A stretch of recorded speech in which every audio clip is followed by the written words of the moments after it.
I'm here tonight to talk to you about water, but more specifically, water conservation. There's a lot of aspects to the water issue, as you'll learn in this little report that I'm going to give. But it would take years for me to cover all the aspects, and I don't even know it all. But I'm here to really narrow it down on one particular aspect, and that is what can we do as a community to reduce our demand, our overall water demand, so that we're not so reliant on imported water, and so we don't really need to build more infrastructure like dams in Yosemite and things like that. So that's what I'm here for. I'm with an organization called UCANN, the Utility Consumers Action Network. Raise your hand if you've heard of UCANN. Raise your hand if you've heard of Michael Shames. Okay, I'm going to have to talk to Michael. He needs to do a better job of marketing. UCANN is a consumer advocacy group. It was started in 1985 by Michael Shames when he was a law student at USD. It was a project in the law school. And the project was to stop the proposed merger of San Diego Gas and Electric and Sempra Energy, the Los Angeles energy company. And he was successful, and he won a sizable legal settlement, which included giving him and his new organization, UCANN, the right to insert member solicitations in the electric bills that were sent to all the ratepayers in San Diego. So UCANN was literally born overnight. But now there are about 80,000 members in San Diego.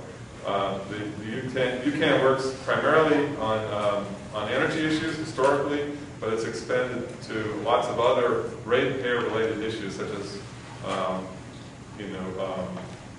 cell phones and insurance and gasoline pricing, things like that. We've just gotten into internet and a sub-organization called New Media Rights, where we're focusing on the whole internet boom with videos and audio and intellectual property that's on the internet and the legal issues associated with that. Anyway, it goes on and on and on. But just most recently, we did, as an organization, file suit against the city of San Diego and won a legal case over the city's overcharging of individual residential homeowners for their sewer bills at where the commercial and industrial users were actually benefiting. They weren't being charged an equivalent amount based on their use. And again, you can't step in because homeowners, residential users, don't have advocates, like the business associations, the ag districts, the farm bureaus, and all that. So you can't step in and won a $40 million legal settlement, which basically represents the amount of money that's being refunded to the ratepayers in San Diego. So how many of you pay a water bill?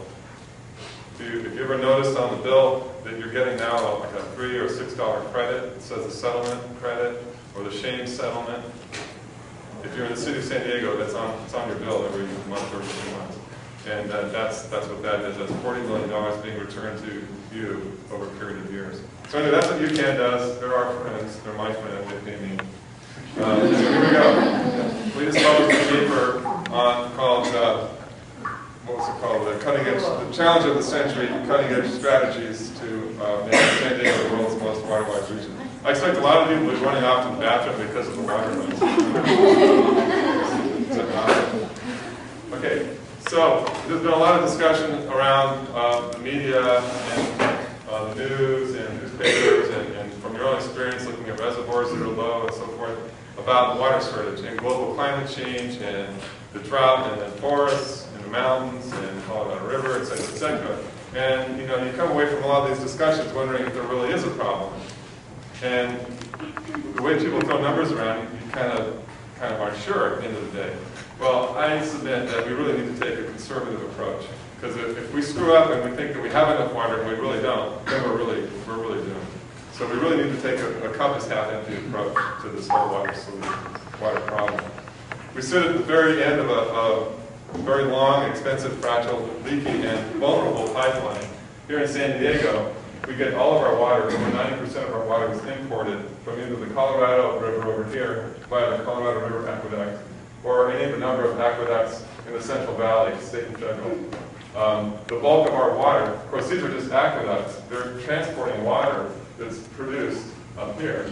most of our water comes from Oroville Reservoir on the Feather River in Northern California. Here's Sacramento, so it's north of that. That's where most of San Diego's water comes from, via this aqueduct. And then a lesser amount comes from the Colorado. So those two pipelines, which actually come into San Diego through the first and second San Diego aqueduct, are extremely vulnerable. So plug your ears. That's what could happen. We were discussing Osama bin Laden earlier, and he probably knows what I just told you. They're really vulnerable. Drought facts. The other thing is people who come to San Diego from other places in the country really don't understand where our water comes from. They just know that when they turn on their tap, the water comes out. They have no idea where it's coming from. In fact, they can't see where it's coming from because it's 800 miles away. So that's a big problem that we face here.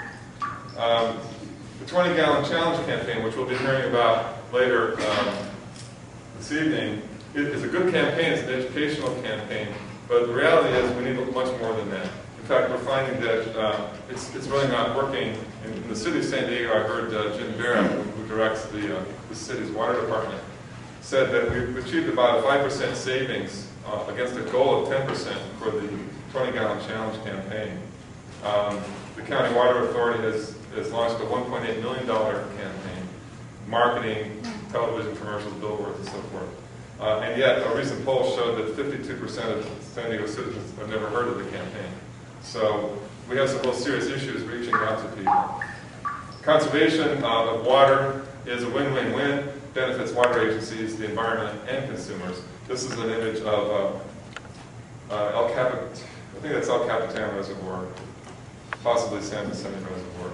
So anyway, it's a great recreational resource, among other things. Drought facts, city elected officials understand full well that we need water to grow and sustain our economy. A city that's not growing is going to die. It has to grow to stay alive and stay viable. We need water to grow. But where are we going to get that water? This quote basically says we can meet the majority of our needs over the next 20 years through water conservation without building any more reservoirs or dams or canals, if we just conserve the water that we have now. Another fact, 20% of the state's overall electric energy is used to move water from one end of the state to the other. That's 1/5 of all the energy consumed in the state is to move water. Here's one big example, moving an aqueduct water up into the Tehachapi's or something. But it's also moving water from the Miramar Lake over to your house, pumping it into a standpipe in your neighborhood so you have water pressure. That all takes electricity. Pricing. There are no great graphics for this because it's pretty dull stuff. But basically what we have now are rate structures that don't send signals to consumers that they're using too much. I mean, sure, if you leave the faucet on and you use too much water, you're going to get charged a little bit more. But what you really need is you need to get charged a lot more if you use a lot more water. And the rate for water consumption should increase at a rate higher than just linear. So that's one of the things we need to look at is modifying the rate structures that we have, and also looking at ways to benefit people who are using less, actually give them a lower rate than what the standard is. So we need to look at 3 different rate structures, and they all need to be tiered and blocked. Furthermore, in the city of San Diego, commercial, industrial, and agricultural users are not charged on a tiered level. They're